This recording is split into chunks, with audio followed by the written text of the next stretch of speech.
তো চলুন বন্ধুরা, আজকে সন্ধ্যার চায়ের আড্ডাটা খুব দারুণ করে জমানো যাক। এই যে বানিয়ে ফেললাম আজকে মিনি মোগলাই পরোটা। ঘরের খুবই অল্প উপকরণ দিয়ে এটা বানানো যায়। তো চলুন ঝটপট করে দেখে নিই।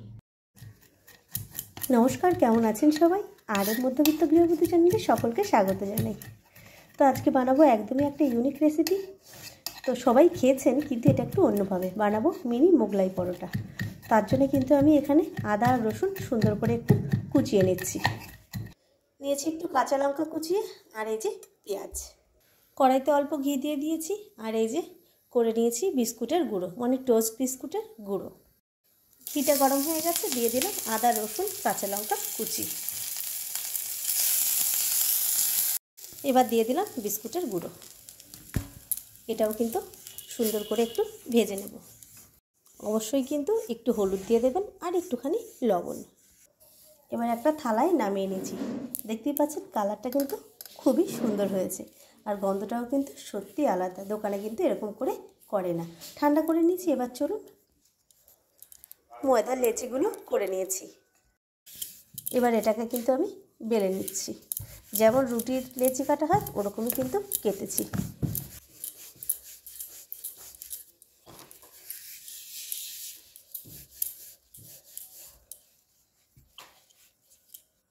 এটা কিন্তু আমার বেলা কমপ্লিট হয়ে গেছে।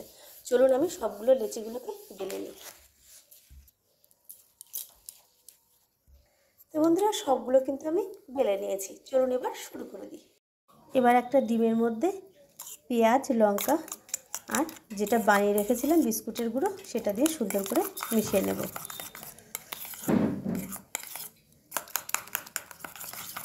বেশ একটু থকথকে মতো বানিয়ে নেব।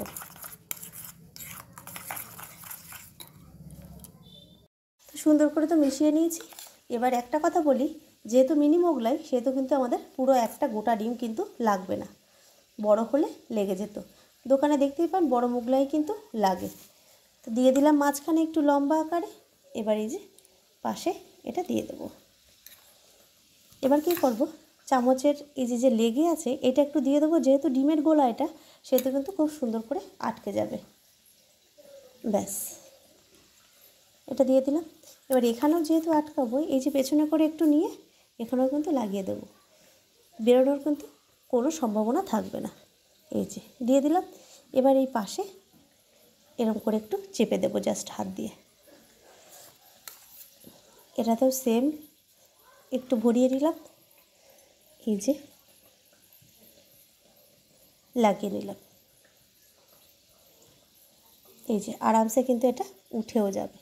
এই যে, তো চলুন এবার ভেজে নিই। তেলটা দিয়ে দিয়েছি। তেলটা কিন্তু মিডিয়াম হিটেই রাখতে হবে। খুব জোরে হিট হলে ভেতরে কিন্তু হবে না। এবার এই যে হাতে নিয়ে নিয়েছি। এবার আলতো করে এতে দিয়ে দিলাম। দেখতেই পাচ্ছেন খুব একটা হিট না। এবার এটাকে কি করব, একটুখানি এরকম উপর থেকে বুলিয়ে দেব। এবার এই যে মিডিয়াম আঁচে এটা হয়ে নেবে। গ্যাসটা কিন্তু জোরে করাই যাবে না, তাহলে কিন্তু এটা ঠিকঠাক হবে না। ভেতরটা যে বললাম কাঁচা থেকে যাবে। তো চলুন মিডিয়াম আঁচে এটাকে সুন্দর করে ভেজে নিই। এক পাশটা মোটামুটিভাবে হয়ে গেছে। এটা কিন্তু এবার একটু উল্টে দেবো। খুব সাবধানে এটাকে উল্টে দেবো। দেখতেই পাচ্ছেন একদমই বেরোয়নি। এবার কি করব, এতে তো অনেকটা জায়গা আছে। এবার আমি এতে আর একটা দিয়ে দিতে পারি। যেহেতু মিনি মোগলাই সেহেতু কিন্তু কোনো অসুবিধাই হবে না। তো এটা সবসময় উল্টে দিতে হবে, তাহলে কী হবে, আর বেরোবে না। সেম প্রসেসে এটা একটুখানি উপরে তেলটা লাগিয়ে দেবো। তো বন্ধুরা, একটা কথা বলুন, দোকানের থেকে কম কিছু কি লাগছে? সত্যি বলছি, অসাধারণ লাগে কিন্তু।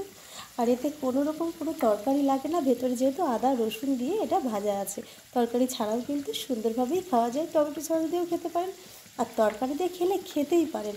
আমি বলছি শুধু লাগে না। তো চলুন এটাকে সুন্দর করে ভেজে নিই। প্রায় হয়েই গেছে, এবার নামিয়ে নেব। তো বন্ধুরা, আমি কিন্তু টমেটো সসের সঙ্গেই পরিবেশনটা করলাম। আমাদের বাড়িতে কিন্তু এরকম করে বানালে কোনো তরকারি খায় না। তো দেখুন, একটা কিন্তু আমি কেটে দেখিয়েও দিয়েছি। দেখতেই পাচ্ছেন কতটা দারুণ হয়েছে। অসম্ভব সুন্দর খেতে। অবশ্যই একবার ট্রাই করবেন। আর চায়ের সঙ্গে চলুন ঝটপট বানিয়ে নিন। আজকের মতো এটুকুই। আবার একটা নতুন রেসিপি নিয়ে আপনাদের সামনে চলে আসবো। টাটা।